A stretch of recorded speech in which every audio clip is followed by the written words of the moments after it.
daripada Pusat Pertanian Putra UPM. Beliau pun merupakan graduan daripada UPM juga. Nanti boleh minta beliau ceritalah sedikit kan latar belakang akademik beliau di UPM. Okay, dan yang dihormati juga kepada pegawai-pegawai TPU Taman Pertanian Universiti yang lain yang turut serta dalam sesi amali kita petang ni. Okay, saya Hani Narira dan saya akan menemanilah Cik Lily kita bersama-sama untuk menerangkan tentang amali penanaman buah-buahan. Okay, tanpa membuang masa saya menjemput Cik Lily kita untuk meneruskan amali kita. Okay, Assalamualaikum warahmatullahi wabarakatuh dan selamat petang kepada semua. Nama saya Lily Amira binti Azinan. Saya merupakan ketua seksyen bagi seksyen tanaman, seksyen buah-buahan, bahagian tanaman, Pusat Pertanian Putra. Tersasa lagi, susah nak sebut. Pusat Pertanian Putra. Bersama saya hari ini yang dah masuk Encik Husni dan juga Haji Firdaus daripada penolong program pertanian di tempat kami lah. Alright, nak cerita latar belakang. Saya sebelum ni belajar diploma pertanian di UPM Bintulu, kemudian graduan pada tahun 2010 dan kemudian sambung dalam BSP, Bachelor Science Pertanian di UPM, graduan 2014 lah. Cik Amy ni saya punya batchmate tapi batchmate tengah-tengah sebab dia daripada asasi juga kan. So berjumpa baliklah dekat sini. So tanpa membuang masa lagi, saya rasa kita teruskan kepada tajuk kelas kita pada hari ini iaitu tanaman buah-buahan. So sepanjang nanti saya akan off saya punya kamera untuk kita fokus pada slide kita lah. Kalau sekiranya ada apa-apa sebarang persoalan, mungkin boleh ajukan pada di hujung sesi di hujung sesi. Kalau ada masalah visual ke apa, nanti just let me know lah. Alright. Okay.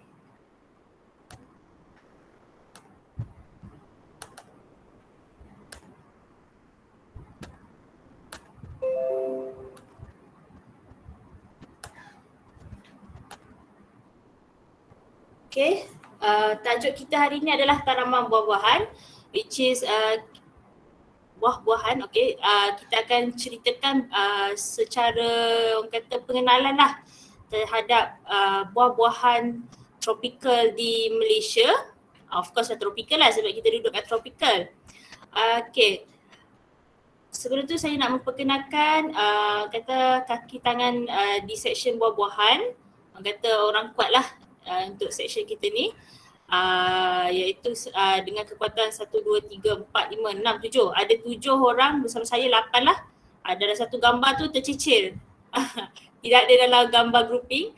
So kami punya area adalah di ladang 5 dan 6, which is di belakang kolej adik-adik ni lah, kolej 13, ladang 5 dan 6, ladang Jerman Plasma, dan juga di depan kolej 13 dan juga dusun Hampri.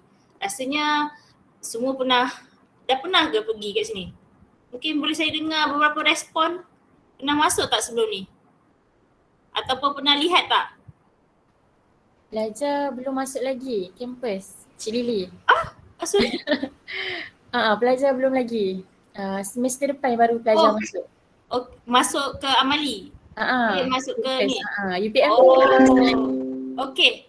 Kalau tak masuk lagi, tahun depan bolehlah explore. Dua ladang ni orang kata berhampiran je, memang dekat dengan kolej. Saya rasa nanti confirm sama ada dibenarkan atau tidak dia. Adalah tu, setiap musim buah nanti adalah kawan-kawan kita yang masuk tu. Nanti selamat berjumpa lah ya. Alright. So untuk petang ni kita akan sentuh sedikit berkenaan pengenalan tentang beberapa orang kata buah-buahan utamalah di Malaysia iaitu durian, rambutan, pelasan, cempedak, nangka, manggis dan mangga. Dan kita akan tengok sebersikit bukan cara lah, orang kata faktor-faktor ataupun benda-benda penting yang untuk kita buat untuk menubuhkan sesuatu kawasan dan penjagaan bagi orang kata tanaman buah-buahan. Right? So, kenapa kita nak tanam pokok buah? Kenapa? Mestilah sebab rakyat Malaysia ni makan buah-buah yang tempatan lah seperti yang kita senarai tadi. So, dekat kalau boleh tengok kat sini adalah kadar sara diri dan juga penggunaan per kapita. Okey, apa itu kadar sara diri dan penggunaan per kapita? Selalu kita dengar kan kalau dekat berita ke apa-apa dia cakap okey kadar sara diri, kadar per kapita, tapi kita tak faham pun apa benda sebenarnya. Alright, Jabatan Perangkaan Malaysia setiap tahun ataupun mungkin 2 tahun sekali dia akan buat satu survey. Survey berkenaan bekalan orang kata bahan mentah lah, bahan makanan di Malaysia, dan juga dia akan buat survey berkenaan penggunaan per kapita. So daripada maklumat sini, so kita akan tahulah sama ada bekalan-bekalan ni mencukupi ataupun tidak. Alright. Okay, kadar saraan diri apa itu? Itu adalah bekalan permintaan tempatan, maksudnya berapa persen. Okay, maksudnya macam ni. Kalau kita yang boleh tengok gambar kat sini, contohnya kita tengok durian. Pada tahun 2019 statistik menyatakan 100 Malaysia telah mengeluarkan 105%, which is kita dapat menampung hampir lebih 100% keperluan yang diperlukan oleh rakyat Malaysia. Maksud kat situ kita ada banyak lebihan. Ada 5% lebihan lah. 5% lebihan ni lah yang biasanya kita akan keluarkan untuk kita ekspor. Kalau tengok kat sini pokok-pokok macam cempedak nangka kita ada 110%, belimbing 132%, manggis 105% sama dengan durian, rambutan 101%. Maksudnya kadar sara diri adalah mencukupi. Berbanding kalau kita tengok cili 30%. Maksudnya sebab tu kita masih bergantung kepada cili import. Itulah kalau tengok cara tengok SSR ni. Okey, pengguna per kapita apa pula tu? Maksudnya pada dalam masa setahun individu makan berapa banyak, dianggarkan makan berapa banyak buah-buahan ni. Contohnya kita tengok rambutan, okey 1.6 kilo per tahun. Dianggarkan orang akan makanlah rambutan ni 1.6 kilo per tahun. Durian 10.7 kilo per tahun. So dari situ kita para orang kata kerajaan ataupun rakyat dia fikirlah okey kita nak tanam buah ni untuk apa? Adakah untuk kita support makanan rakyat Malaysia ataupun kita nak buat saja ataupun kita nak ekspor. So benda-benda ni adalah pentinglah untuk kita tahu. Baik. Kemudian okey. Kat sini inilah adalah buah-buah pilihan. Okey. Buah-buah pilihan ni dia walaupun dia satu jenis macam durian, kita kata satu variety lah, satu jenis iaitu durian, tapi dia ada pelbagai variety. Walaupun pelbagai variety, dia mempunyai ciri yang berlainan, ciri, rasa, rupa dan bentuk yang berbeza-beza. Okey. Pemilihan biasanya pemilihan klon lah kan. Kalau orang kata nak tanam pokok apa itu kita pemilihan adalah berdasarkan apa yang kita nak. Ada orang nak isi dia manis, isi tebal, ada nak pokok yang buah lebat, besar, isi lekang ke apa. Itu adalah pilihan kita lah. Kalau setakat pekebun kecil ni, okay, kita nak apa? Kita nak durian yang rasa pahit-pahit, okay, kita ambil D24. Kita tanamlah D24. Kalau nak rasa apa, lemak ke apa, okay, ambil Musang King. Itu adalah pilihan kita. So klon-klon yang saya nyatakan sini adalah klon-klon popular lah. Popular yang ditanam di Malaysia. Okay.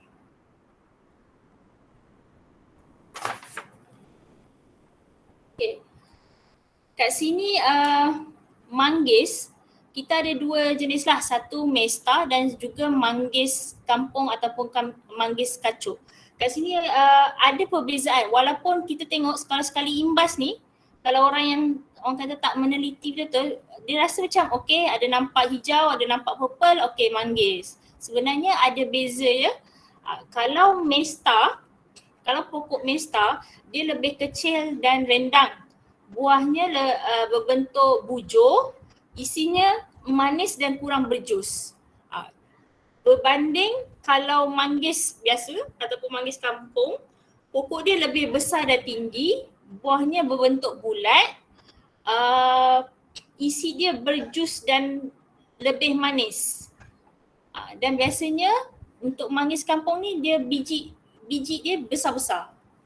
Kalau Mesta ni biasanya kurang biji ataupun tiada biji. Okay, ini pula adalah rambutan. Klon popular adalah R3, R134, R162, R156. Okay, ada dua jenis yang baru iaitu AG26 dan GB44. Yang ini dikeluarkan oleh Mardi. Yang ni kami try jugalah untuk dapatkan orang kata nak cubalah nak tanam di UPM, tapi so far bila dia tanya benih, nak dapatkan benih tu dia kata tidak mencukupi lagi. Mungkin tambahan orang kata kita PKP ni production dia tak ada lah. So hopefully kita dapat dua variety ni untuk kita tanam dekat UPM lah. Sebab kalau untuk adik-adik, pengetahuan adik-adik semua, dekat di Sedang saja, di UPM Sedang, kita ada lebih kurang, kalau rambutan, kalau tak silap saya ada lebih kurang 500 atau 600 pokok. So ada beberapa variety lah yang kita ada kat sini. So kalau nanti musim buah, kalau berkesempatan dan berpeluang, adik-adik boleh tengoklah beza rambutan yang kita ada kat sini. Setiap pokok berlainan. Alright. Kalau tengok kod dia, kenapa durian di rambutan R, dia itu adalah coding dia yang dikeluarkan oleh Jabatan Pertanian. So untuk kita tahulah ini yang berdaftarkan. Mungkin ada juga yang variety-variety yang tidak didaftarkan.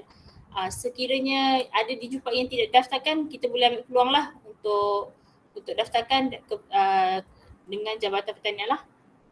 Okey, apa itu pulasan? Pulasan ni mungkin ramai juga yang tak biasalah tengok pulasan ataupun makan. So kita pulasan ni dia lebih kurang macam rambutan, tapi dia punya kata kulit luar dia tu, bulu dia lebih keras.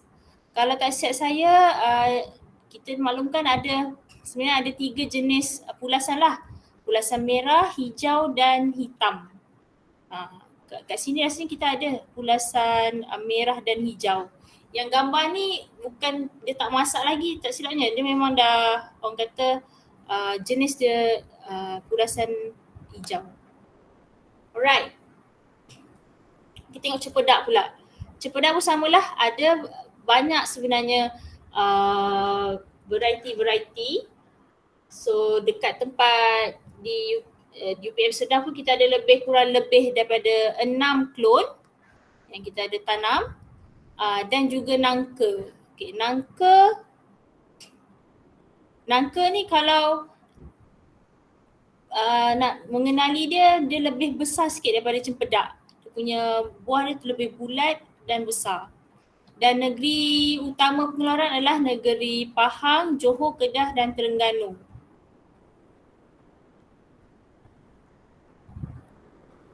Okay, buah yang last sekali yang kita nak kenal untuk hari ni adalah buah mangga.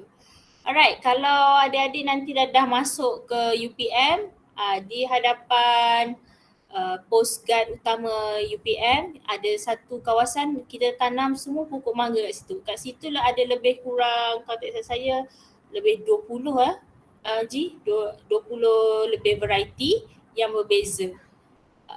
So mangga ni pun yang paling terkenal dekat Malaysia adalah mangga harum manis.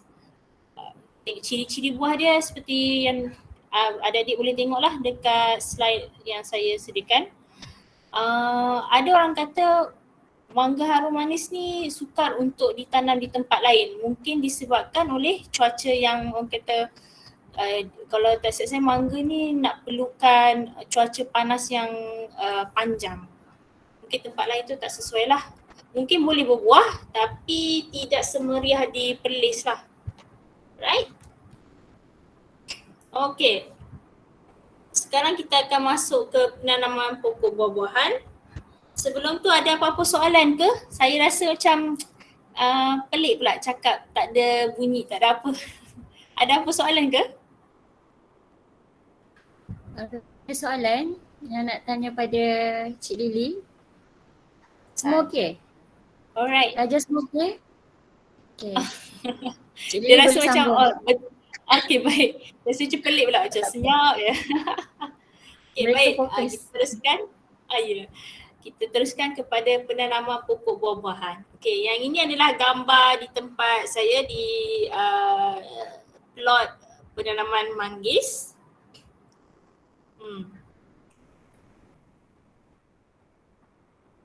Okey. Sebelum kita nak menanam, benda yang paling penting adalah pemilihan kawasan dan juga tanah lah. Okey. Antara ciri-ciri yang bagus untuk kita tanam pokok adalah tempatnya mendatar ataupun sekiranya cerun pun dia kurang daripada 12 darjah. Okay, sekiranya kita tanam di cerun adalah digalakkan untuk menanam tanaman penutup bumi dan juga kita akan buat persediaan kawasan tu buat secara teres lah supaya untuk penutup bumi ni supaya orang kata apa tidak berlaku hakisan tanah dan juga untuk teres ni lebih mudah untuk kita buat kerja-kerja seterusnya lah. Okey, tanah tidak keras dan berbatu, mempunyai saliran air yang baik dan lokasi berdekatan dengan jalan. Ini adalah penting supaya orang kata kita bukan nak tanam dan tinggal lepas tu orang kata biarkan je lah. So kita kena pastikan juga tanah tidak keras dan berbatu. Okey, contoh yang kita tengok kat sini ini baru-baru ni kita ada buat program CSR. Cik Husni bersama yang lain ada orang kata dipanggil lah untuk buat khidmat nasihat di rumah anak yatim di Sedang. So kawasan dia ada mungkin kawasan dia agak limited sikit. So yang ada adalah di lereng-lereng bukit. So kita kena make sure lah kalau nak tanam kat situ tanahnya tidak berbatu kerana apabila berbatu dia akan mengganggu perkembangan akar. So make sure pemilihan tempat tu perlu yang bagus lah ya. Alright. So sekarang kita nak pergi kepada sistem menanam. Okay, sekiranya awak ada sebidang tanah yang agak luas, maksudnya bukan tanam tepi-tepi rumah ke apa. So the best way adalah kita tahu sistem menanam apa yang kita nak pilih untuk tempat kita. Alright. Supaya orang kata plot tanaman kita tu nampak kemas, nanti nak mudah untuk buat kerja-kerja penyelenggaraan dan juga orang kata kita dapat memaksimalkan penggunaan tanah kita dengan baiklah.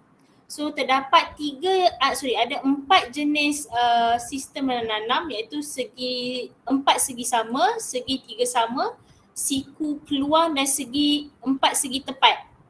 Alright. So kita sebelum nak menanam pun kita kena tahu sistem menanam. Kemudian kita nak tahu juga apa jenis tanaman yang kita nak tanam. Contohnya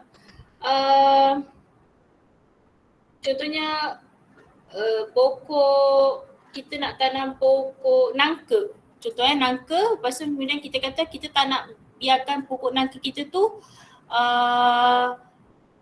tinggi sebab kita nak ambil buah dia dekat bawah je. Kita tak nak dia menaik ke atas. So kita kena tahu bukaan jarak penanaman berapa yang perlu kita pilih untuk supaya dia tidak bersilang lah dahan pokok A dengan pokok B tidak bersilang.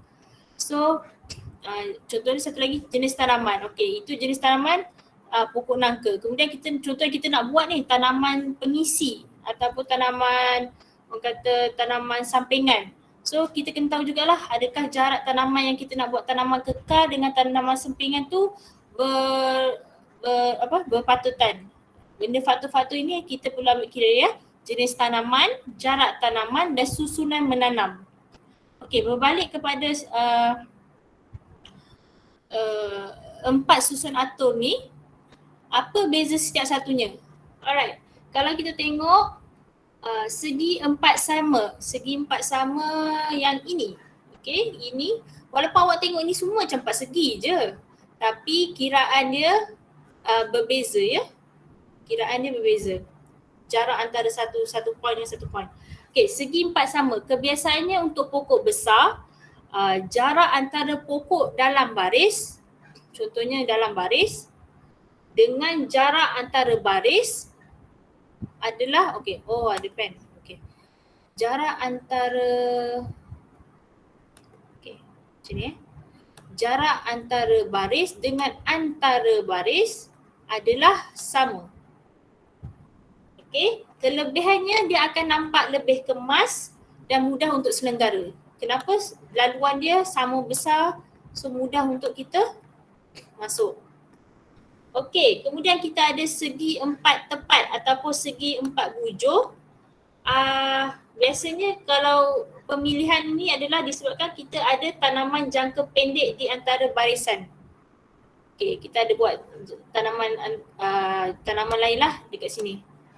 So, jarak antara pokok dalam barisan tidak sama dengan antara barisan.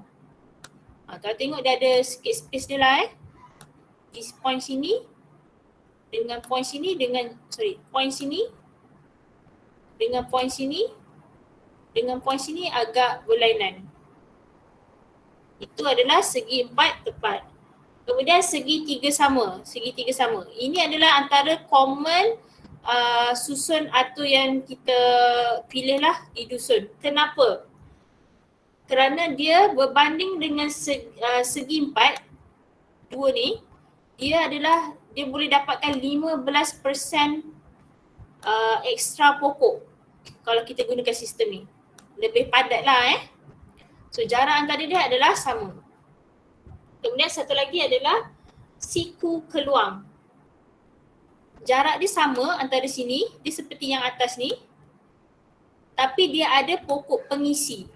Dan pokok pengisi ni biasanya sama jugalah tanaman yang tidak kekal yang kita boleh alihkan. Yang ini saya sendiri pun kurang familiar sebab kita biasa guna sama ada segi 3 sama dengan segi 4 sama. Okey. Penanaman. Penanaman sebelum nak menanam kita kena sediakan kawasan macam tadi, kena tengok dulu kawasan tu macam mana. Perlu ke kita nak, macam sekarang teknik menanam durian yang popular daripada Siam, daripada Thailand adalah teknik dengan menggunakan busut. So sekiranya kawasan kita tu kita nak buat busut, so kita kena sediakan dululah keperluan dia. Kena buat busut, dan macam biasa kena buat lubang, tabur dulu kapur dan juga baja organan.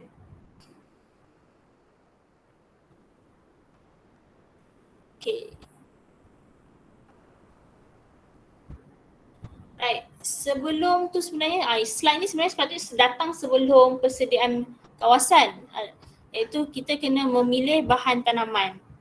Alright, untuk pengetahuan adik-adik, di PPP, Pusat Pertanian Putra, kami ada satu bahagian yang menjual benih anak-anak pokok di Putra Mart. So lepas ni kalau ada sesiapa, bolehlah war-warkan kepada orang ramai yang bahawa UPM juga ada mengeluarkan anak pokok sendiri. Anak pokok yang dikeluarkan oleh kami adalah yang telah mendapat sijil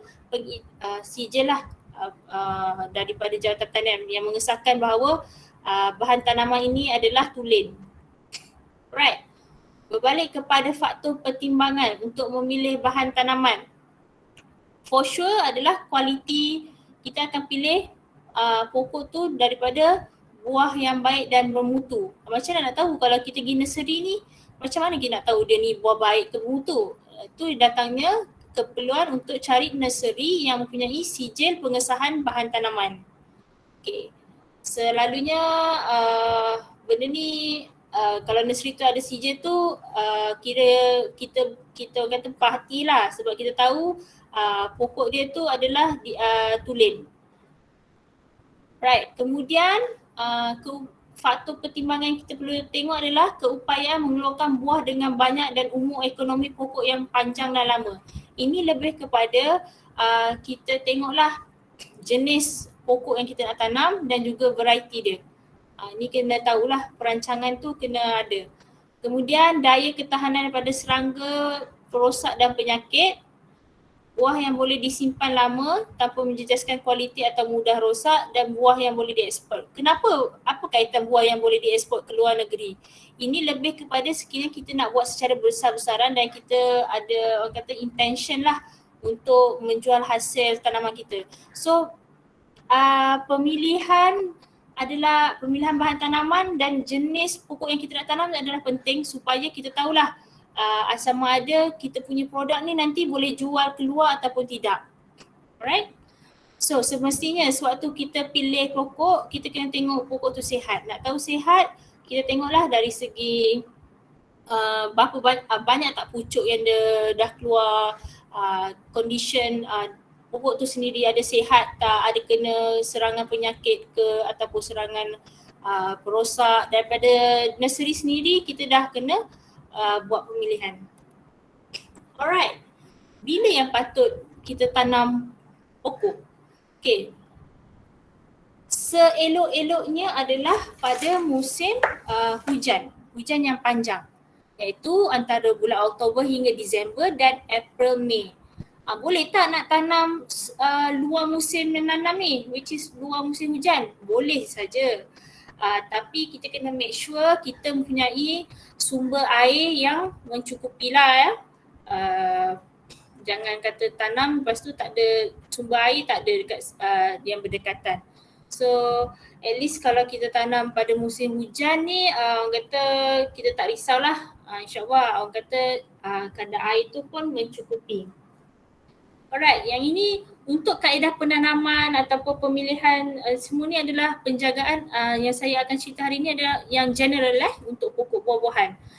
Kalau ikutkan setiap jenis tanaman tu dia kata ada PL dia masing-masing lah, ada karakter dia masing-masing yang lebih orang kata spesifik. Tapi yang untuk hari ni kita cerita orang kata secara general, ataupun nanti di sesi soal jawab mungkin boleh tanyalah. Sebab di sini Cik Husni dengan Haji biasa untuk penanaman pokok durian dan juga rambutan. So kita boleh ambil peluang lah untuk bertanya. Alright. Cara-cara menanam. Ini tadi Cik Elmi kata nak tahu cara-cara menanam. Padahal dia pun dah biasa dah menanam ni. Ini adalah basic lah ya. Sebelum menanam kita kena buat kerja-kerja membaris dan tanda. Kenapa perlu kita buat benda ni? Supaya orang kata itulah tadi, nanti kalau kita nak buat install sistem air ke ataupun kita nak buat maintenance pokok, nak membaja, nak meracun, nak menggunakan jentera, nak orang kata dari satu nak kutip hasil, dia akan lebih mudah. Orang kata kita punya tempat tu teratur. Okay, kalau tengok gambar ni kenapa macam berselerak kan? Ini sebab dia tanam dekat dalam bentuk teres. So dia kena ikutlah juga alur teres tu. Dia agak sukar sikit lah kalau kita tanam. Tapi masih boleh dibuat lah. Okay, kemudian kita akan membuat lubang dan menabur baja. Saiz lubang adalah 60 cm, lebih kurang 60 cm kali 60 cm dengan dalam 60 cm. Ataupun kata satu mata ataupun dua mata cangkul. Dan sebenarnya dia adalah ikut besar polybag tu sendiri. Ada yang saiz 16-16, ada saiz yang mungkin 9-9, Depends pada pokok yang kita dapat lah sebesar mana. Jangan buat terlalu kecil sebab nanti kita nak mencampur baja organik dengan kapur dengan CRP, kemudian nanti kita nak menggaul, nanti proses dia susah lah, plus nanti akarnya pun tidak berkembang dengan baik. Okey, lubang perlu didedahkan 1 hingga 2 hari. Kenapa lubang yang kita buat tu kena dedahkan? Ini kerana untuk kita matikan kalau sekiranya ada penyakit, ada bawaan tanah lah yang berada dekat kawasan tu. Kemudian kita pun kena tabur kapur pH untuk merendahkan pH sebab dia ada dua sebab lah. Ada sebabnya, kerana salah satunya lah untuk mematikan orang kata penyakit-penyakit bawaan tanah. Alright, selepas kita dah buat lubang, dah letak kapur, so hari nak menanam tu apa yang perlu kita buat adalah kita perlu gaul baja organik lebih kurang 5 kilo hingga 10 kilo. Baja organik. Nanti ada di slide seterusnya kita ada tengoklah apa beza baja organik, apa beza baja kimia. So, kemudian lepas baja organik kita akan campurkan dengan CIRP ataupun baja fosfat. Ini fungsinya adalah untuk membantu akar berkembang dengan lebih baguslah, ya. Alright, kemudian selepas dah tanam, dah timbus, dah siram air semua, kita perlu buat naungan dan letak sungkupan. Kenapa perlu naungan? Okey, kalau pokok yang kecil mungkin dalam tinggi dia sekaki, 2 kaki dan di tempat yang kata agak panas, kita masih perlukan naungan supaya itulah dia tidak mudah mati kering lah. Salah satunya kenapa kena buat naungan adalah untuk mengelakkan perosak. Bukan serangga perosak tapi haiwan perosak seperti babi ke kera ke. Walaupun kadang dia babi dengan kera ni kan dia langgar juga naungan ni, tapi kadang-kadang at least kita ada some protection lah daripada orang kata tak ada langsung kan. So better kita buat lah. Biasanya kita akan gunakan black net. Okay, benda ni akan bertahan di ladang sekurang-kurangnya 6 bulan penanaman. Ataupun kita tengok pokok tu dah boleh survive sendiri dan kita boleh buka lah naungan tersebut. Okay, sungkupan. Sungkupan ni perlu juga untuk dia retain air. Ya, kalau kita dah ada sistem air yang bagus, okey lah. Sekiranya kita tanam ada dekat tepi-tepi macam dekat hutan ke, dekat mana-mana yang kawasan yang dah terbuka, kita dah bersihkan. So elok-eloknya perlu ada sungkupan lah untuk dia retain air. Okay, kemudian kita dah nak masuk kepada penjagaan pokok buah-buahan. Alright, pemangkasan. Okay, pemangkasan ni kalau nak ikutkan ada dia, kalau nak buat kelas ni dia boleh buat satu kelas yang tersendirilah sebab banyak benda yang kita nak sentuh berkenaan penjagaan untuk mencatas ni. Okay, apa itu pemangkasan?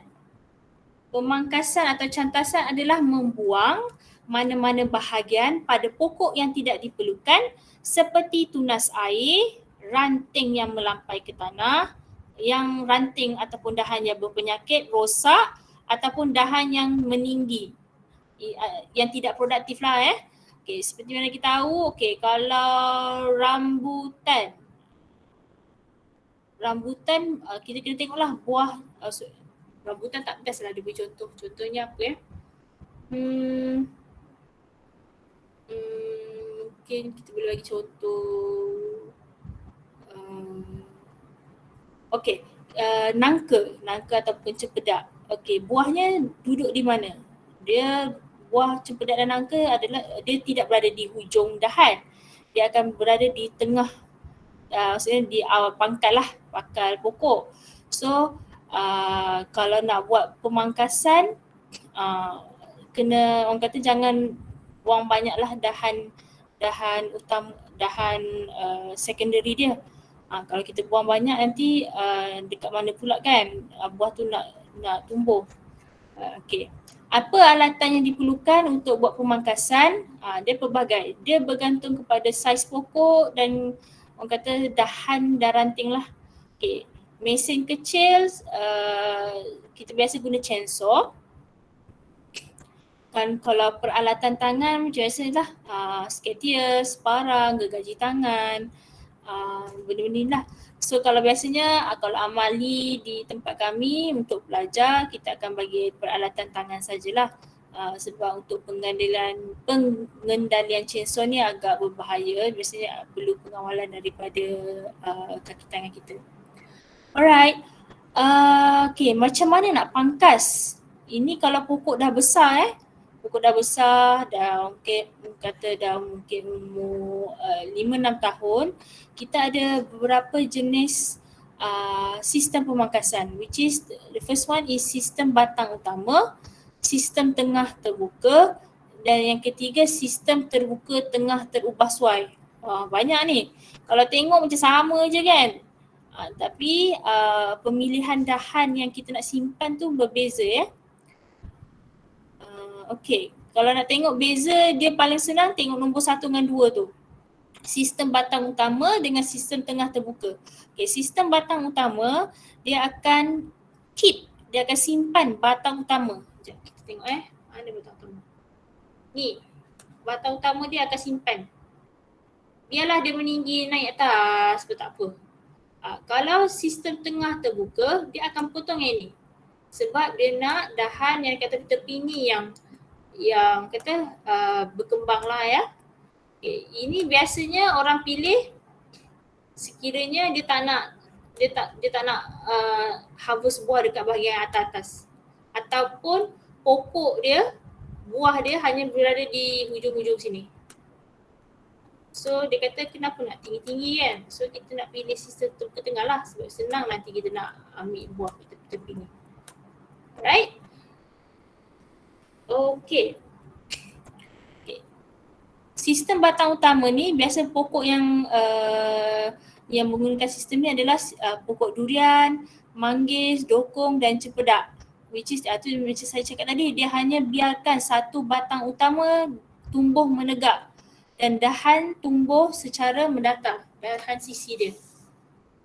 Right? Ni contoh je lah Okay, kenapa kita perlu memangkas? Kenapa kita perlu buat pemangkasan ni adalah untuk membantu pengawalan tumbesaran, membantu mengawal saiz pokok, untuk membantu pokok mendapat rangka ataupun bentuk yang elok, memperbaiki kerosakan pokok, membantu untuk mengawal perosak. Kenapa pula kan? Apa kaitan pangkas dengan kawalan perosak? Okey, kadang-kadang apabila daun terlalu merimbun di sini, terlalu banyak, dia akan menjadi perumah kepada perosak. Okey, perosak dan juga penyakit lah Bila terlalu merimbun, daun banyak, tiada pengaliran udara yang bagus dalam pokok dan cahaya matahari pun tak dapat masuk, so dia akan terdedah kepada serangan penyakit dan perosak. Sebab itulah kita perlu buatkan cantasan. Okay.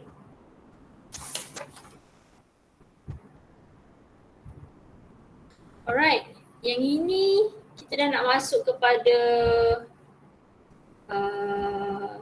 penjagaan pokok. So orang selalu kata, pokok ni daun dia kuning lah, tak cukup baja.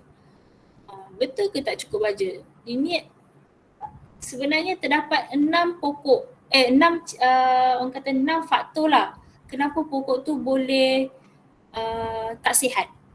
Okay. 1 adalah kekurangan nutrisi, 2 adalah terlebih air, 3 kekurangan air, 4 diserang penyakit, 5 kekurangan cahaya dan 6 kelembapan. Okay. Cerita tentang nutrisi ni rasanya common lah, semua kita tahu tak cukup baja, pokok pun tak sihat. So satu yang kita nak tengok adalah terlebih air. Orang kata kenapa pula pokok terlebih air tak boleh? Okey, ada certain jenis pokok walaupun macam pokok orang kata pokok kekal lah, perennial, pokok buah-buahan yang berkayu ni, sekiranya terlebih air, akar dia pun orang kata akar dia kalah lah. Dia akan menyebabkan pokok tu mati. Contohnya pokok durian lah. Sekiranya terlebih air, dia akan orang kata nampakkan simptom mudah diserang penyakit dan akhirnya dia akan matilah.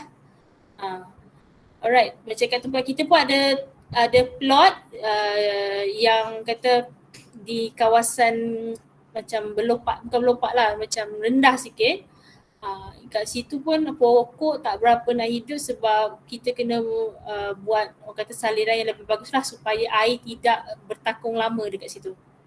Okay, yang satu lagi di pokok untuk tanaman buah-buahan adalah perkara utama adalah diserang penyakit.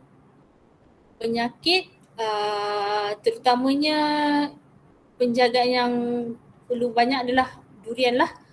So far kita tengok kat sini kalau pokok rambutan, manggis, yang lain-lain tu orang kata daya tahan dia agak kuat.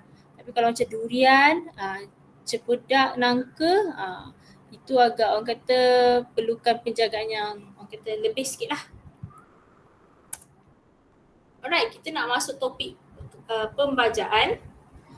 Pembajaan, kenapa, apa itu proses pembajaan? Proses pembajaan adalah proses membekalkan zat-zat makanan kepada tanaman. Okay, ada orang kata biar je lah pokok tu pokok biasanya pokok yang berkayu ni dia tinggal je, dia still boleh hidup. Tak semestinya. Dia boleh hidup ya, tapi dia tidak menghasilkan orang kata production yang bagus lah. Sekadar hidup, buah tak ada, pucuk pun tak keluar, bunga pun tak ada. So di situ sebenarnya pembajaan adalah penting. Okay. Tujuan memaja selain pada membekalan zat-zat adalah meninggikan kesuburan tanah, memberikan makanan kepada pokok, membaiki struktur tanah dan meninggikan hasil. Okey, macam mana membaiki struktur tanah? Ini lebih kepada penggunaan baja organik, ya. Okey, jenis-jenis baja. Okey, jenis-jenis baja. Baja ni dia ada dua jenis. Satu organans dan satu lagi baja kimia. Okey, baja organan ni macam contohnya baja ni lah. Ni gambar dinosaur ni. Ni saya ambil je lah. Kita contohnya kan baja organik ni kalau tengok pun unsur dia, sebelum tu unsur utama adalah NPK. Ini orang kata unsur yang paling basic sekali yang diperlukan oleh tanaman. Apa itu N? Nitrogen. Nitrogen untuk daun, fosforus untuk akar dan potasium untuk bunga dan buah.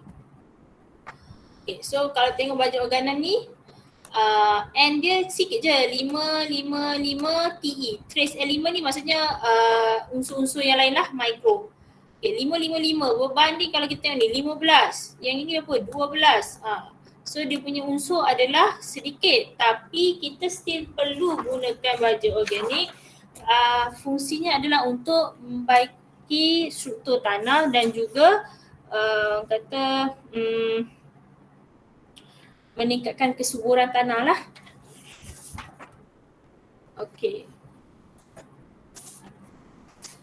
Alright. Okay. Baja organan ni dia ada 3 jenis. Satu baja kandang. Baja kandang ni daripada tai ayam, tai kambing, tai lembu. Kemudian ada baja organan yang telah diproseskan dan juga baja hijau. Baja hijau ni adalah daripada pokok, which is macam kalau kelapa sawit dia akan guna mucuna untuk didapatkan nitrogen lah. Mucuna tu adalah spesies daripada pokok ke kacang. Okay. Kemudian kita tengok baja dagangan.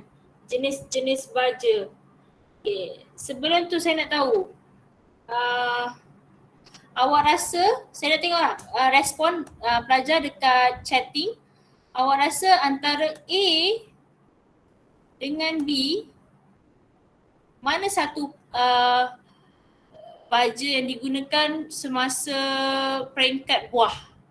Mungkin boleh share dekat chatting. Jawab A atau B.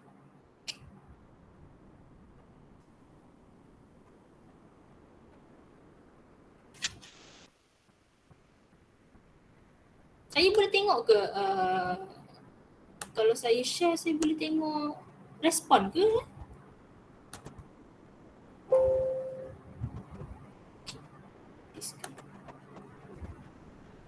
Mungkin ada pelajar nak cuba jawab, boleh tulis dekat chat box. Chat box tu A atau B? Ni kalau tak ada orang respon maksudnya semua tak dengar ni. Saya cakap seorang.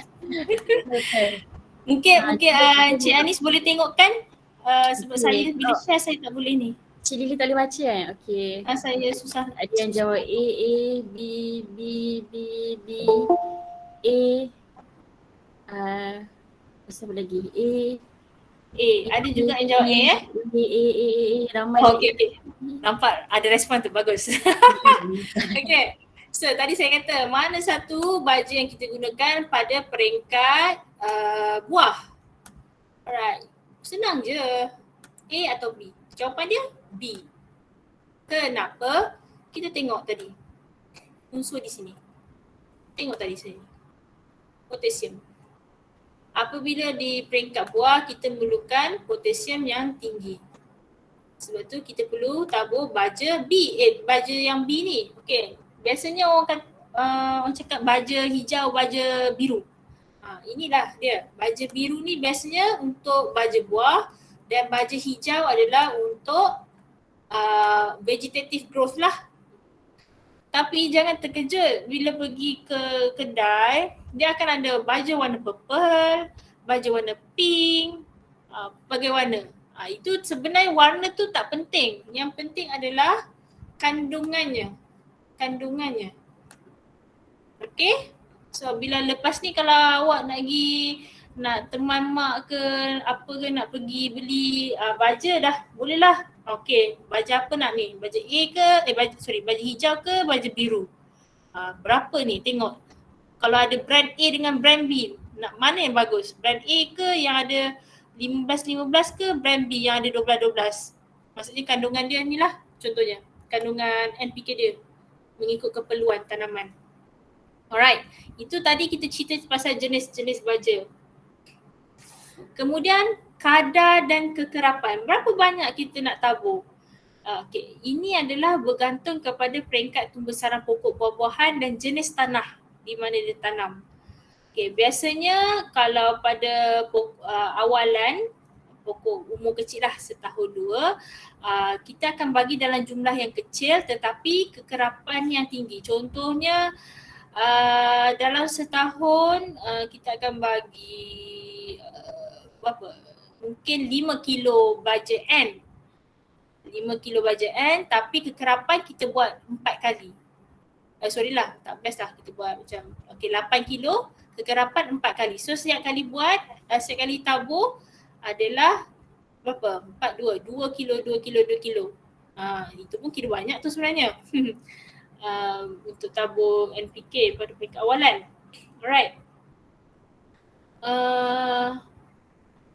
Okay, so kadar ini akan bertambah dan kekerapan dikurangkan apabila pokok tersebut mencapai peringkat berbuah. Kenapa pula kekerapan dikurangkan? Sebab kita akan bagi tempoh, selepas baja kita akan bagi tempoh pokok tu untuk besarkan buah dia. So waktu tu adalah tidak berapa sesuai untuk kita tabur baja kerana kita khawatir buah tu akan gugur ataupun putik bunga tu akan gugur sebab panas. Baja ni kan agak panas. Alright. Okay, masa nak mendabur. Bila patut menabur? Okay. Untuk tabur baja adalah kelembapan tanah memainkan peranan yang penting. Ini kenapa? Supaya kadar resapan akan orang kata lebih efisien lah. Okay. Apa kata kalau kita terjadi kalau kita tabur baja pada musim panas? Ada dua benda lah. Satu, baja tu tidak terserap ke tanah pun sebab dia akan terbiar dan dia akan meruap. Dan kemudian bila waktu panas kita tak baja lagilah makin panas dan kita khawatir pokok akan mengalami stres lah. Kemudian akan mati. Benda tu kita tak nak. Sebab tu sebaiknya adalah tabur pada bukanlah musim hujan, maksudnya pada kita tahu ada hujan sikit, better tabur lah pada waktu tersebut. Alright. Aturan membaja, kaedah membaja. Okay, kita akan pergi kepada seterusnya iaitu kaedah pembajaan. Okay, kaedah pembacaan ni ada beberapa kaedah, iaitu kaedah alur, kaedah tabur terus, kaedah poket, kaedah siraman dan semburan. Okey, ini saya tengok, inilah yang ini biasa adalah sama ada macam vertigasi, sistem vertigasi, ataupun kita sembuh secara foliar. Kita bancuh-bancuh air, kemudian kita sembuh pada daun. Okey, ini adalah kaedah siraman dan semburan. Okey, kemudian alur. Alur ni, okey, kalau kita tengok kat sini adalah alur. Gambar seterusnya adalah alur, dia tabur secara alur. Okay, kalau kaedah tabur, dia macam awak tengok dekat sawah padi, orang tabur benih, tabur baja, dia main tabur je, campak. Itu ada jugalah salah satu kaedahnya. Kemudian satu lagi adalah kaedah poket.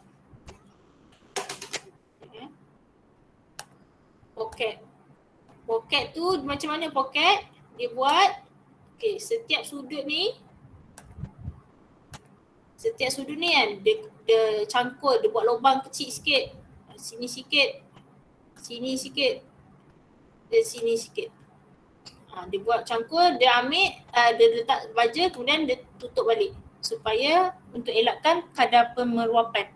Okay, kaedah-kaedah ni mana satu kita nak ikut kan? Adalah bergantung kepada keadaan pokok awak, keadaan kawasan tu macam mana. The best way lah, itu bergantung pada kita lah. Alright.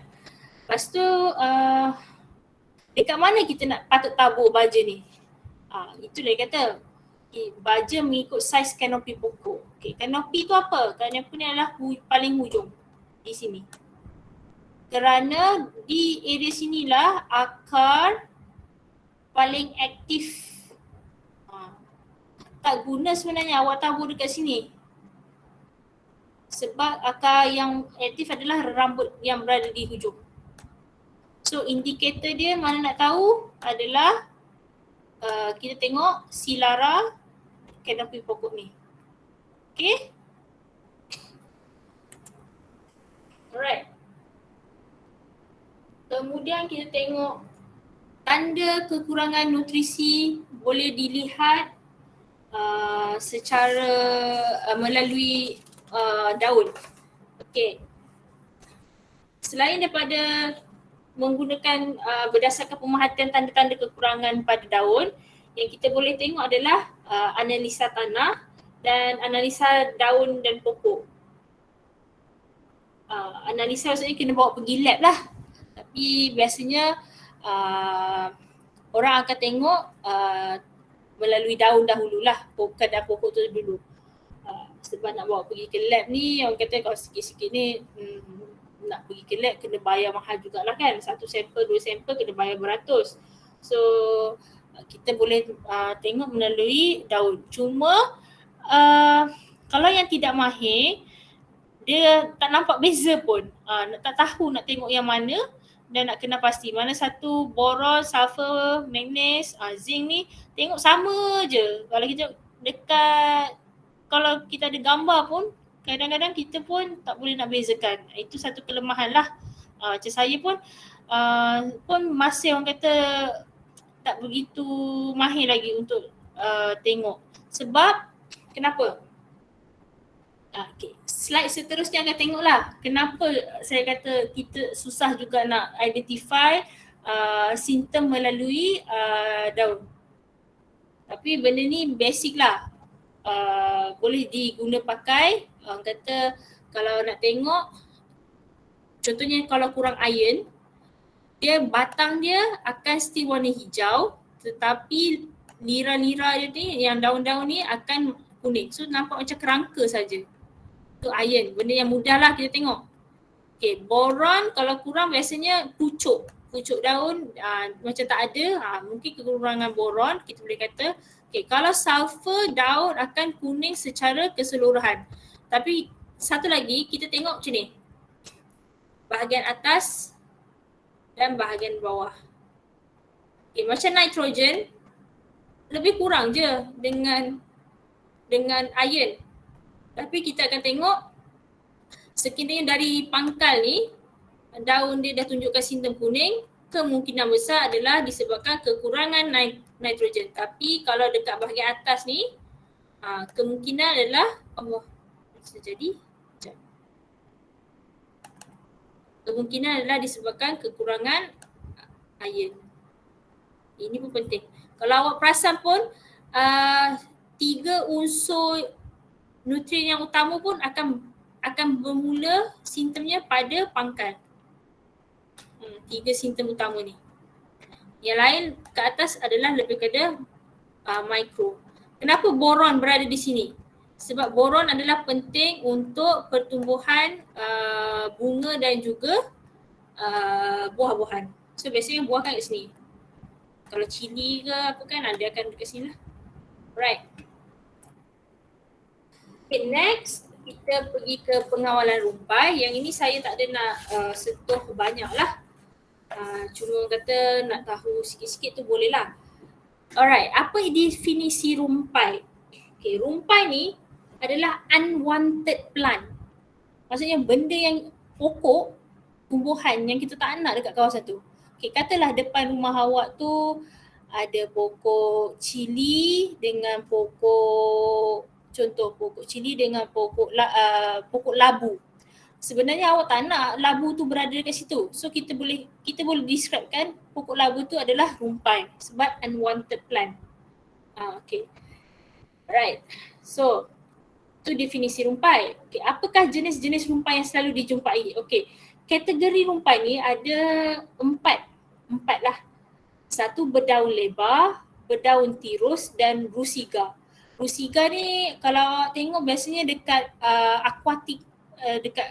aquatic plant, dia macam berbentuk bersegi-segi. Itu adalah rusiga. Daun lebar tu ialah daun lebar. Daun tirus tu biasa rumput yang kita tengok lah. Tirus. Dan paku pakis. Itu adalah jenis-jenis rumpai. Okay, kenapa kita nak tahu jenis-jenis rumpai ni? Dia kategori apa? Dia akan berkait dengan jenis racun rumpai yang kita akan nak gunakan. Alright? So kalau awak tengok label, awak pergi kedai pertanian, awak tengok racun tu bukan semua racun kita boleh guna. Kita akan tengok sebenarnya kita nak bunuh, sebab tu kita pentingnya kena kenal pasti rumpai supaya kita boleh buat pemilihan racun yang betul. Okay, itu adalah jenis-jenis rumpai dan apakah cara kawalan rumpai. Okay, cara kawalan rumpai dia ada 1, 2, 3, 4, 5. Ada 5 jenis which is satu secara kultura, mechanical, biologi, menggunakan penutup bumi dan juga secara kimia. Okey. Secara kultura. Kultura ni maksudnya secara manual lah. Awak pergi menebas, mencangkul, bajak, mencakar. Itu adalah secara kultura. Kalau kita gunakan bahan sungkupan, seperti yang kata daun pisang ke nak tutup, nak jadikan sungkupan apa semua tu pun itu adalah secara kultura. Okay, apa itu mechanical? Mechanical ni macam kita guna mesin rumput. Whatever machine you guna, itu adalah secara mechanical. Okay, biologi macam mana pula? Okay, kita gunakan ternakan kambing, biri-biri untuk mengawal rumpai dekat kawasan kita lah. Okay, sebab tu kadang-kadang ada integrasi tanaman. Diorang dekat pokok buah-buahan jarang sebenarnya. Diorang letak haiwan lain untuk orang kata mengawal rumpai. Tapi kalau di kelapa sawit biasanya senanglah. Ini kerana kalau pokok buah-buahan kadang-kadang haiwan ni dia suka sedap sikit dah makan. Itu satu. Satu lagi kadang stage dia, umur dia kalau terlalu kecil, kalau datang lembu habislah dia akan makanlah pokok tu. Tak sempat nak besar, kena makan pula dengan haiwan. Okey, kemudian penggunaan penanaman penutup bumi semula jadi atau kekacang. Okey, yang ini kebiasaan juga dibuat di ladang sawit. Kalau di dusun, saya tak pastilah pernah. So far ada juga katanya kebun di Pahang ada mereka buat tanam penutup bumi untuk orang kata kontrol lah kontrol rumpai dan juga orang kata satu lagi nak meningkatkan kesuburan tanah sebab kita tahu pokok kekacang penutup bumi ni dapat membantu meningkatkan nitrogen dalam tanah. Okay, satu lagi adalah benda yang paling common, praktikal cuma agak costing adalah kaedah secara kimia iaitu menggunakan rancun rumpai. Ini sesuai untuk kawasan yang luas lah sebab kita kalau nak guna mesin kawasan yang luas dia agak orang kata time consuming. So kita akan beralih kepada racun. Okay. Masalah yang ada adalah ni harga terkini lah yang saya dapat daripada grup-grup kita. Harga racun. Kalau tengok dulu can up tu kalau tak silap saya hanya mungkin dalam 280, 300 naik kepada 340 dan sekarang terkini harga dia 485 untuk 20 liter. So bayangkan kalau awak sekali mungkin awak ada berapa ekar, 5-6 hektar nak guna racun. Baru sekali dah menggunakan mungkin hampir 20 liter. So kalau kata sepanjang tahun tu berapa kali lah kan nak menggunakan racun, tu agak kata sakit sikit lah bagi pekebun sekarang ni sebab harga baja dengan harga racun dah meningkat. So kita dah belajar ada option yang lain iaitu secara kultural, mekanikal, biologi, penutup bumi. So kalau terpulanglah kepada pekebun sama ada nak cuba cara yang lain ataupun macam mana lah untuk mengawal kemenangan. Okay, kita dah nak masuk pada topik yang paling kata selalu dibincangkan lah. Dia kalau dunia tanam pokok buah-buahan ni, dia dua benda je yang selalu orang akan tanya. Macam mana nak mengubati penyakit ni, macam mana nak kawal perosak ni dan juga nak tabur baja apa. Itu soalan yang biasalah. As macam tadi kita tahu baja, pemilihan baja. Dan kat pasaran ni banyak baja. So mana satu yang kita nak pilih? Semuanya bergantung kepada ekonomi kita sendiri dan sebenarnya apa keperluan tanaman kita. Itu adalah penting lah. Sebenarnya kemahiran untuk mengenal pasti kekurangan simptom ataupun keadaan pokok tu adalah penting supaya kita tabur, kita invest duit kita pada orang kata perkara yang tepat lah. Jangan tabur-tabur, rupanya sebenarnya dia bukan kurang N, dia kurang K. So kita dah membazir ke situ. Alright. Sama juga dengan perosak dan penyakit. Kita kena mahir lah kalau boleh. Mahir apa sebenarnya yang berlaku pada tanaman kita. Adakah disebabkan perosak, penyakit ataupun kekurangan nutrien. Itu benda yang patut kita bezakan lah Okay. Biasanya penyakit ni adalah dia akan attack penyakit daun, batang, akar dan bunga dan buah. Okay, contohnya Phytophthora parvivora. Okay, kalau dekat tempat kita ni biasanya ada dua benda lah. Penyakit akar putih yang dekat bawah ni. This one. Dan juga ini. Ini kedua-dua ni adalah penyakit bawaan tanah lah Okay, kemudian anthracnose dan juga kelapuk. Kelapuk ni dia ada banyak lagi lah penyakit yang menyerang pokok tanaman. Right. So itu saya kata kita kena identify sebenarnya apa masalah ni. Okay, kalau tengok sekali kata pokok kuning lah tak cukup baja. Okay, tabur baja. Tengok lagi monitor 2 minggu tengok tak ada perubahan pun sama juga. Dan itu maksud benda lain lah. Mungkin penyakit akar. Kenalah korek buat kata investigation. Korek tengok akar dia lain macam lah. Dia memang akar memang putih tapi putih dia tu lain. Kena buat orang kata uji kaji baik kali lah baru kita nampak beza. Right. Seperti yang ini pun sama. Kalau salah hemat, kita rasa ini mungkin melecuh ke, terbakar ke, kurang nutrien. So sebenarnya adalah penyakit kulat. Okay, saya nak tanya. Soalan saya. Antara A, B dan C,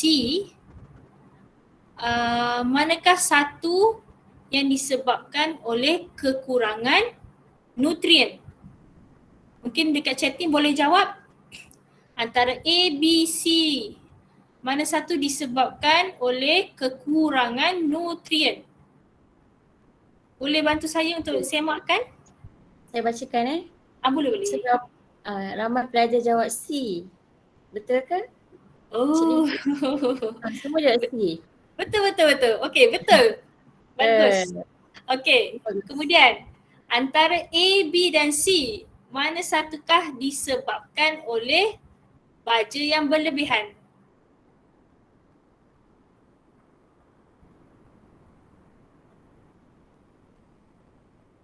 Okey, pelajar dah jawab, ramai yang jawab A. Okey. Wah, dah pandai lah. Macam mana ni? Betul. Semua faham ni. Faham lah, alamak. Dia sebab dia rasa macam, oh tadi dah nampak ini gambar kulat ni. Okey, tak apa, betul. Gambar C ni adalah disebabkan oleh kurang potasium. So daripada sini kita tengok dia simptom dia bermula daripada hujung daun. Okay. Tapi itulah saya kata kalau kita tak mahir ataupun kita buat investigation pada waktu yang tidak tepat, kita akan rasa benda ni sama je. Saya sendiri pun kadang saya tu sama je ni. Benda ni sama je. Daun kekuningan dan mati. Sebab tu saya kata kalau kita pergi timing, kita ambil sampel, dia dah merebak yang daripada C ni, dia merebak dah jadi macam ni. Mungkin kita kata terlebih baja, padahal sebenarnya kurang. Kan? Macam untuk penyakit kulit dia senang. Dia senang identify sebab apa? Contohnya sekejap kita tengok. Okay, right. Okay. Satu tanda yang paling mudah adalah dia ada bintik yang berpusar. Bintik yang berpusar. Dia ada spots macam ni. Okay. Kalau kita tengok A nombor 1 ni, apakah penyakit dia? Satu ni adalah kulat formosis. Dia ada bintik-bintik. Ada orang kata, ni bukan, ni mungkin ada ulat kot makan. Okay, kalau awak kata ada ulat, biasanya dia akan berlubang terus sini. Kalau serangga pun biasanya dia akan terus makan kat sini. Atau, okay. Dia takkan ada macam dot-dot berpusar-pusar ni, tak ada. Ini satu. Yang kedua ni apa? B ni. 2.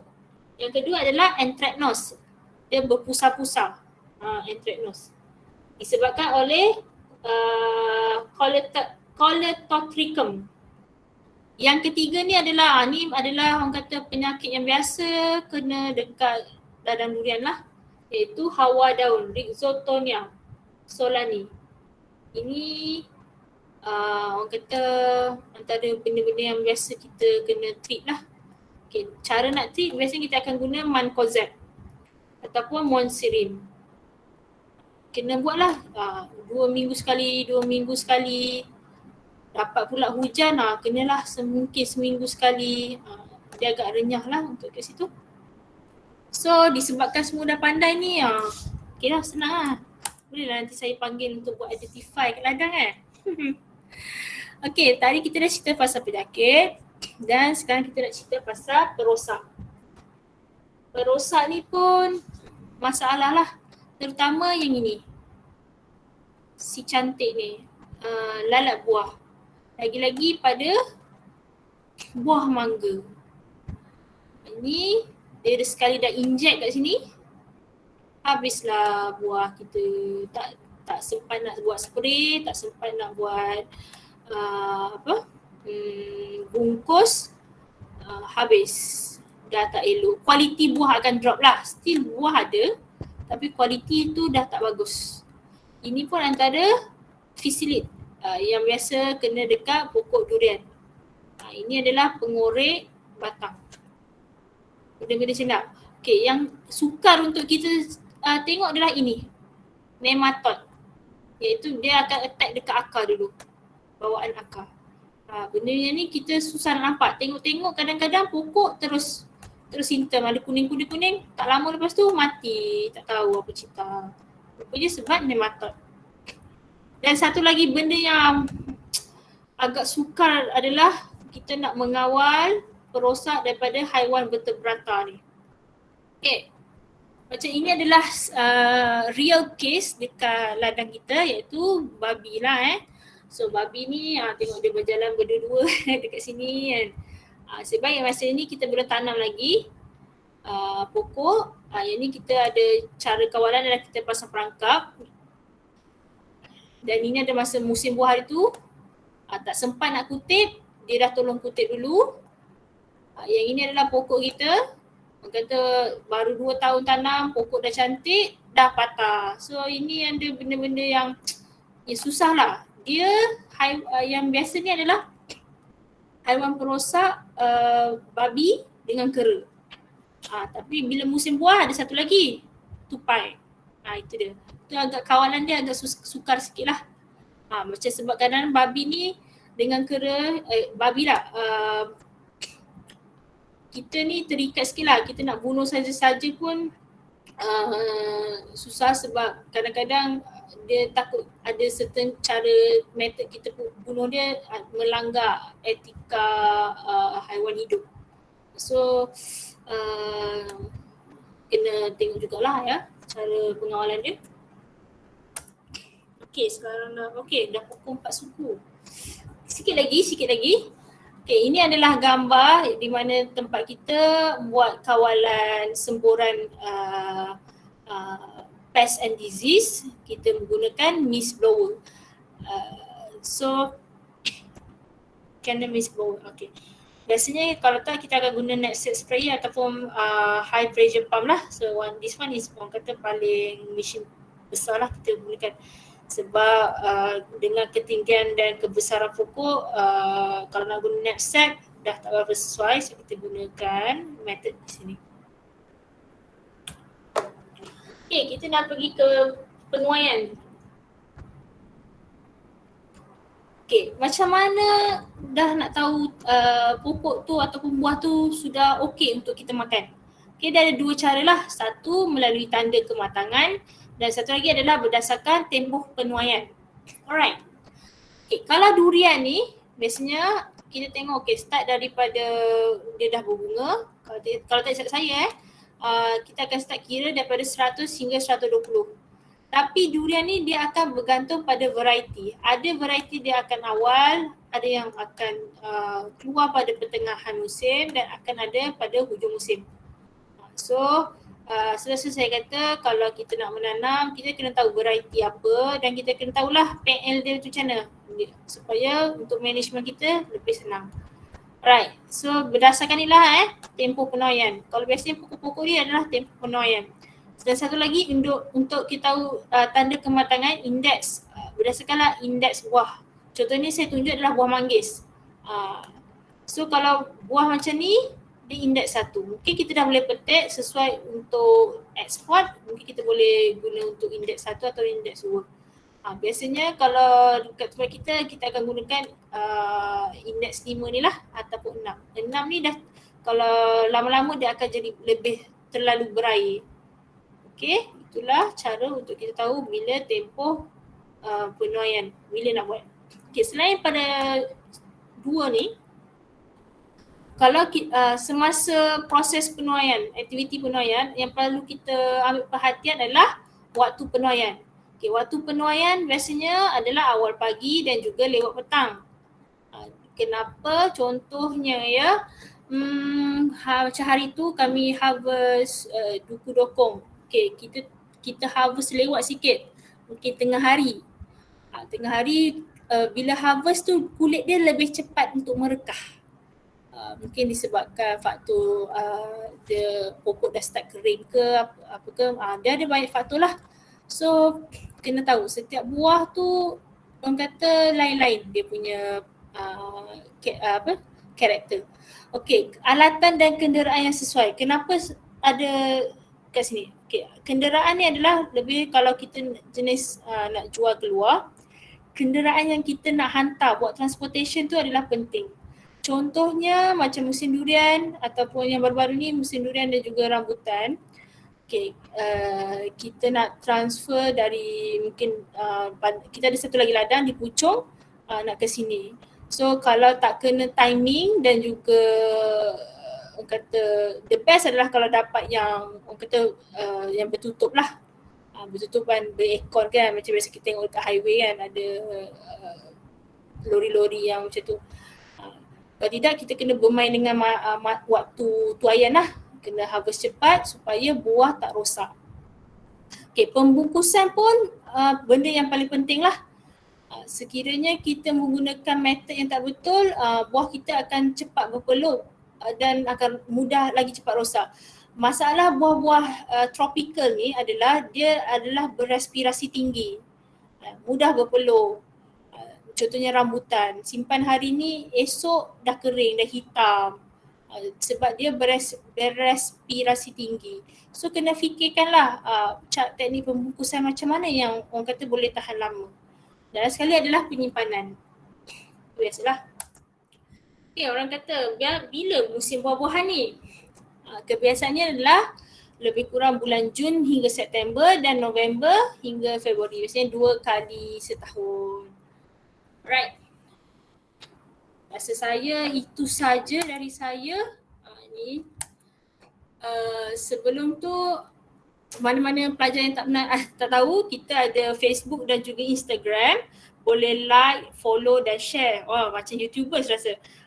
Kita punya page iaitu Taman Pertanian Universiti, Instagram pun Taman Pertanian Universiti. Kita juga ada website tpu.upm.edu.my untuk adik-adik. Sebelum ni nama kita Taman Pertanian Universiti.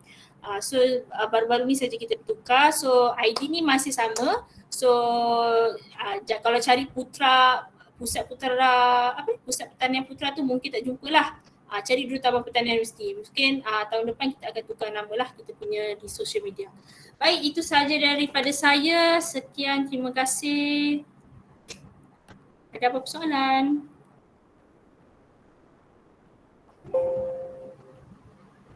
Okey, terima kasih diucapkan kepada penceramah kita, Cik Lily. Kita terus dengan sesi Q&A boleh? Soalan. Pelajar ada sebarang soalan yang boleh diajukan. Bolehlah tulis dekat chat box ataupun dekat ruangan YouTube live mengenai penanaman buah-buahan kan. Bukan selalu kita jumpa dengan Cik Lily ni. Ada soalan?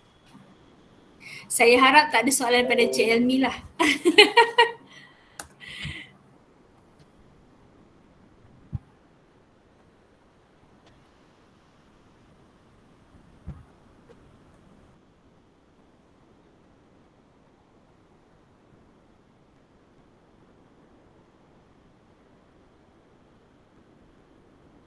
Kalau saya ada soalan. Ini pada saya sendirilah, Cik Lily. Saya dulu pelajar UPM jugalah.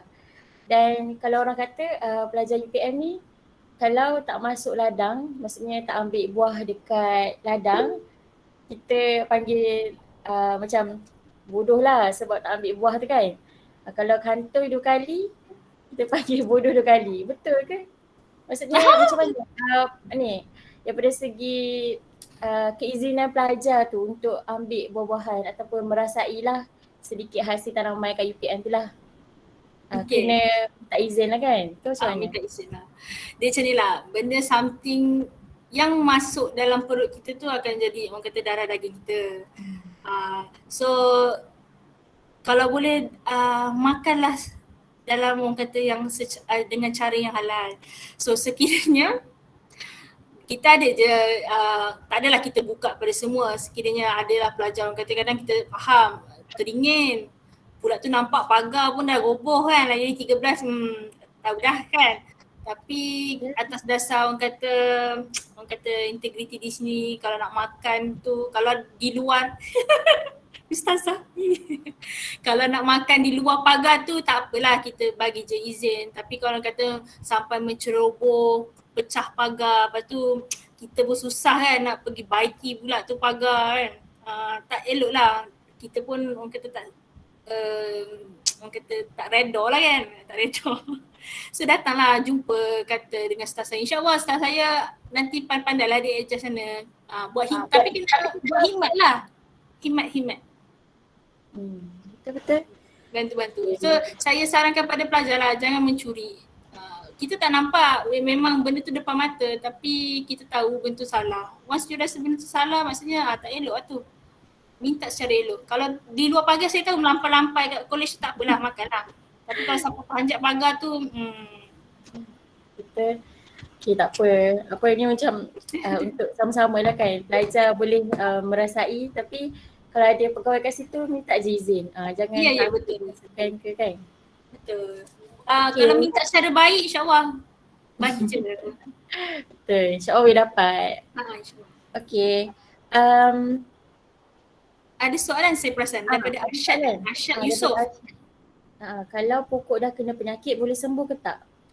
Okey, kalau manusia kena penyakit boleh sembuh tak? InsyaAllah boleh. Tapi tengok tahap keseriusan penyakit tu lah. Kalau dah tengok dah tinggal ranting tu dah tak boleh dah. Kalau kita tengok dari awal, kita identify, kita buat a few treatment, benda basic lah. Dia tanaman buah-buahan atau whatever tanaman pun kita dah banyak kajian kan. So kita tahulah penyakit utama kita try treat, tengok simptom lebih kurang sama, kita try treat dulu. Tak ada kita cuba, betul tadi. Kalau tak penyakit pasal baja, kalau tak pasal baja, pasal perosak ataupun pasal weather. Tengoklah benda tu kena main lah. Nak kata kalau belajar dalam 2 tahun pun tak tentu kita mahir lagi. So benda tu kena banyak observation. Saya rasa boleh menjawab tak soalan saya? Boleh tak? Menjawab tak Arsyad? Boleh. Okay. Mungkin kalau sementara nak tunggu soalan yang lain, mungkin boleh buka pada Haji Firdaus dengan Cik Usni kalau ada tambahan. Kepada staff yang lain kalau ada info-info tambahan, sebab staff saya masing-masing dia ada dia punya area yang jaga. Ada yang jaga fokus pada rambutan, nangka, cepedak, durian, rambutan, dia lain tu lah.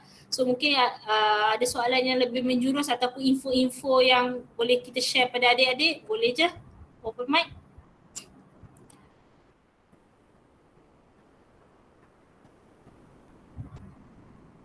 Okey, ada soalan. Daun-daun yang luruh tu kena kemas atau biar saja? Daun-daun yang luruh tu kena kemas atau biar saja? Sekiranya kita tahu itu dah datangnya disebabkan penyakit, kita dah tahu kan, dah nampak a few symptom, seeloknya kena kemas dan buang daripada kawasan tersebut. Sebab dia akan, masuk lagi kalau hujan ke apa, air dia akan masuk balik tanah dan dia akan lagi merosakkanlah kita punya pokok tu. Seelok-eloknya kena kick out from the site.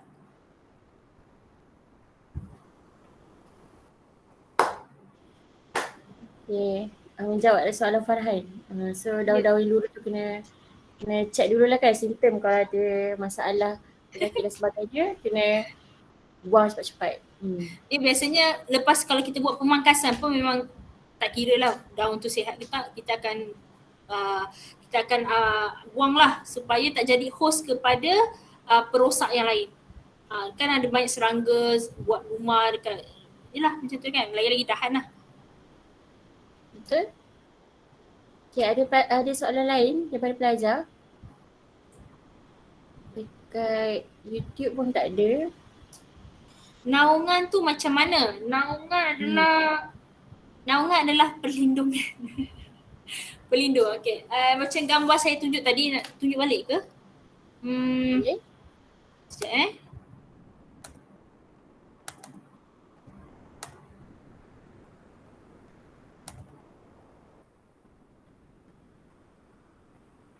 Okey. Nampak ke? Di slide saya nampak. Okey. Yang hitam-hitam. Oh, tak besar. Okey, right. Okey, yang hitam-hitam tu adalah kita panggil dia naungan, perlindungan lah.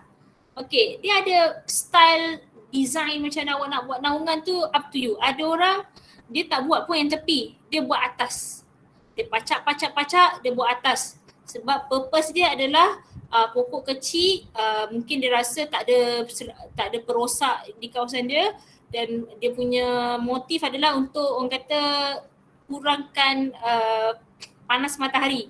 So dia buat daripada atas saja. Kalau macam ni, kalau tengok keadaan kawasan ni kawasan hutan ni. So mungkin dia nak elak daripada perosak lah. Babi ke, kera ke kan, daripada serang. Itu naungan. Baik. Okay. So pentinglah naungan tu untuk kita bagi perlindungan kepada tumbuhan tu. Especially kalau pokok-pokok yang baru kan, yang baru nak tunas. Jadinya macam dia tak boleh expose kan kepada sunlight ataupun hujan dan sebagainya.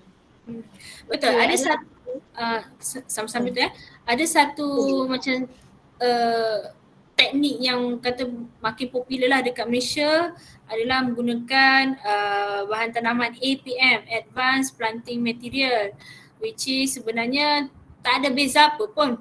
Dia cuma saiz anak pokok tu lebih lama dalam polybag. Maksudnya instead of macam kita tanam 1-2 kaki, kita biarkan dia mungkin sampai 4-5 kaki besar. Tapi cerita dia banyak kerja sikit lah, nak kena selalu salin polybag lah.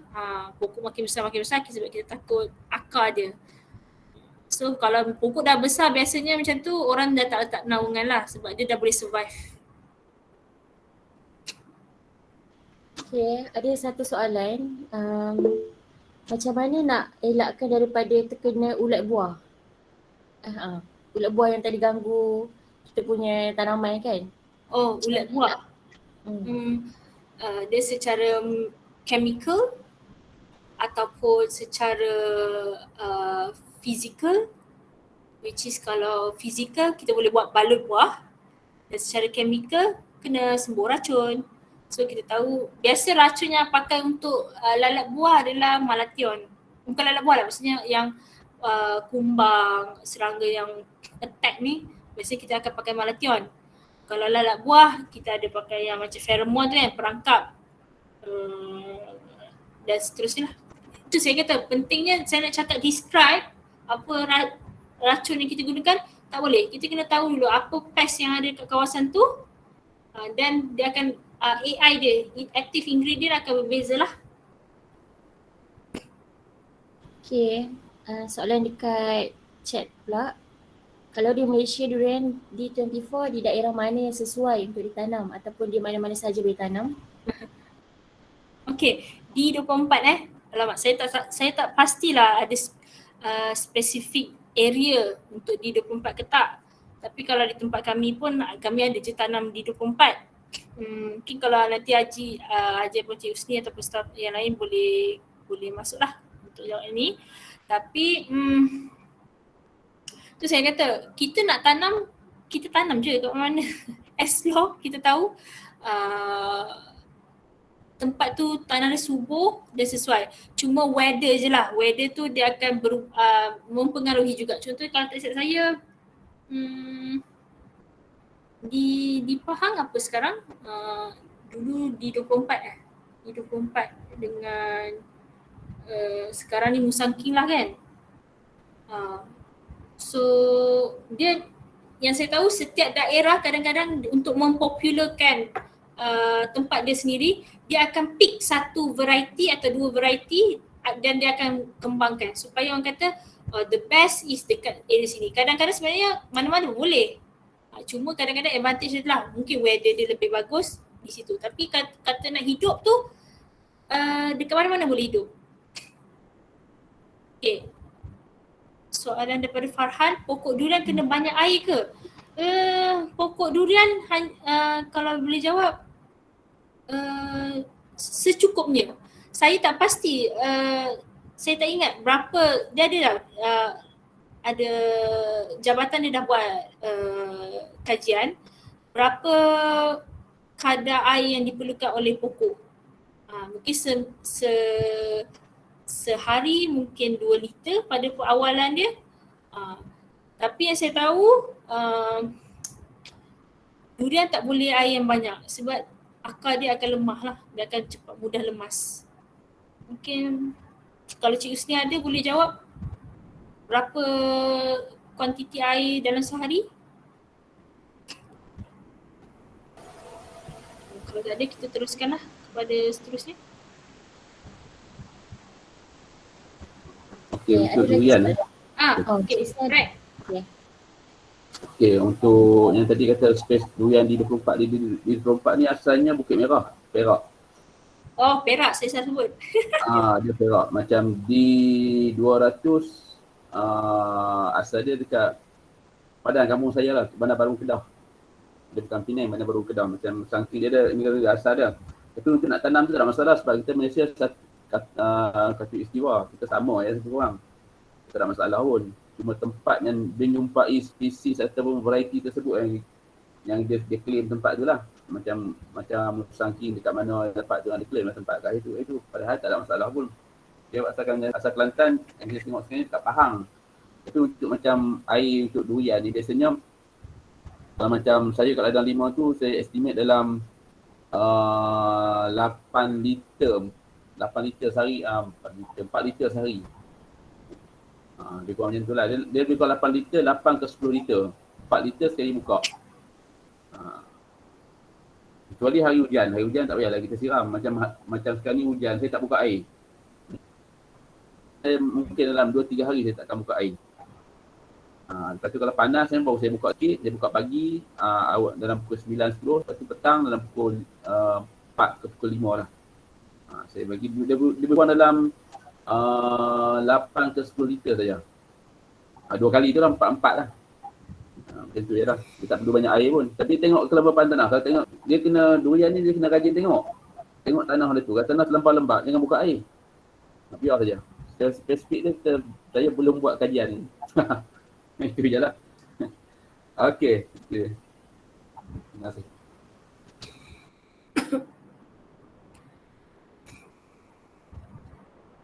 Okay, so tu jawapan daripada Cik Husni lah. Kita kena bagi durian tu air yang secukupnya. Jangan terlampau lebih, jangan terlampau kurang. Around berapa? 8 hingga 10 liter kan? Kalau hujan, tak perlulah kita buka air, salinan Sebab air. kita, durian ni kita kena rajin tengok tanah dia.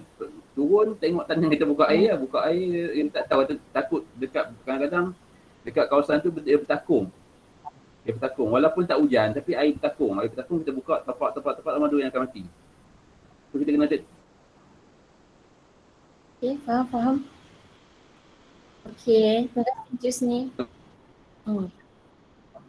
Kalau sampai kita tahu tanah tu cukup air tak cukup air, tu je lah. Betul. Kita kena selalu tengok lah senang cerita dia. Kena tahu juga ada tangkungan dan tak ada. Okey, ada lagi soalan daripada pelajar? Saya mark dulu. Tak ada.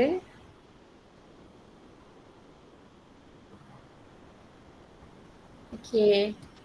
So kalau tak ada, kita bolehlah tamatkan sesi amali kita pada hari ini. So saya ucapkanlah ribuan terima kasih kepada Cik Lily Amira selaku kita punya pegawai penceramah kita lah daripada Pegawai Pertanian Pusat Pertanian Putra UPM. Nama baru daripada TPU kan. Okay, so harapnya pelajar nanti ada kesempatan masuk kampus, bolehlah pergi ladang-ladang yang ada, jumpa Cik Lily, Cik Husni dan yang pegawai yang lain lah. Okay, jadinya pelajar diingatkan untuk submit attendance di 15 boleh dapatkan password attendance masing-masing lah dengan oleh pengajar masing-masing. Dan diingatkan juga sesi amali kita akan adanya quiz dan harapnya pelajar perlu revise semula lah apa yang disampaikan. Terima kasih diucapkan dan kita boleh bersurai. Terima kasih Cik Lily. Terima kasih juga pada Pusat Asasi dan juga staf yang hadir lah. Dan kepada pelajar kerana pay attention. Baik, alright. Sama-sama. Bye. Jumpa lagi insyaAllah. Assalamualaikum. Terima kasih. Sama-sama.